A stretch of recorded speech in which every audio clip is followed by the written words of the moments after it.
4 గంటలు వాళ్ళు అలా పడుకుని ఉండాలి అని అంటే పడుకునే వాళ్ళు పడుకుంటున్నారు, తినేవాళ్ళు తింటున్నారు. మరి వాళ్ళకి ఆ 4-5 గంటలు టైం పాస్ ఎలా అవుతుంది? నిజమే. అంటే వారానికి 3 రోజులు 3 గంటలు పడుకుంటే టోటల్ 10 గంటలు పడుకొని ఉండాలి. అవును. అది నిజమేనమ్మా, కొంచెం కష్టమైన పని. నేను యాక్చువల్గా మాకు ఎక్స్పెరిమెంట్ ఉండేది. వీళ్ళందరూ డయాలసిస్ లో ఉంటారు కదా, కొంతమంది మరి చాలా డబ్బున్న వాళ్ళు వచ్చేసి మాకు ప్రైవేట్ గా డయాలసిస్ చేస్తారా, సపరేట్ గా పెడతారా అని చెప్పేసి పాత బిల్డింగ్ లో ఉన్నప్పుడు మేము ఒకటి సపరేట్ విఐపి రూమ్ లాగా పెట్టేసి సపరేట్ ఫెసిలిటీతో ఒక సింగిల్ డయాలసిస్ మిషన్ పెట్టాం.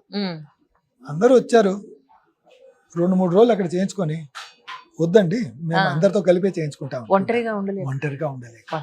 దారుణం సార్. దారుణం కదా. 3 గంటలు ఒంటరిగా వాడు అక్కడే పడుకోవాలి అంటే ఎంత ఉన్నా కానీ పడుకోలేడు. సో మాకు రియలైజ్ అయిందంటే కాదు, వాళ్ళందరినీ ఓపెన్ గానే ఉంచడం. దే ఫీల్ హ్యాపీ దట్ పక్కన పేషెంట్కి ఏమవుతోంది, ఈ పక్క పేషెంట్కి ఏమవుతోంది చూస్తూ ఉంటారు. కాబట్టి వీళ్ళందరికీ టీవీలు పెట్టాం. సో దానివల్ల దేర్ హోల్ డే కావాల్సిన ఛానల్ వాళ్ళు చూసుకుంటా ఉంటారు, దో with their head phones. Otherwise they'll see some channel. Correct. And that will time pass there for them. True.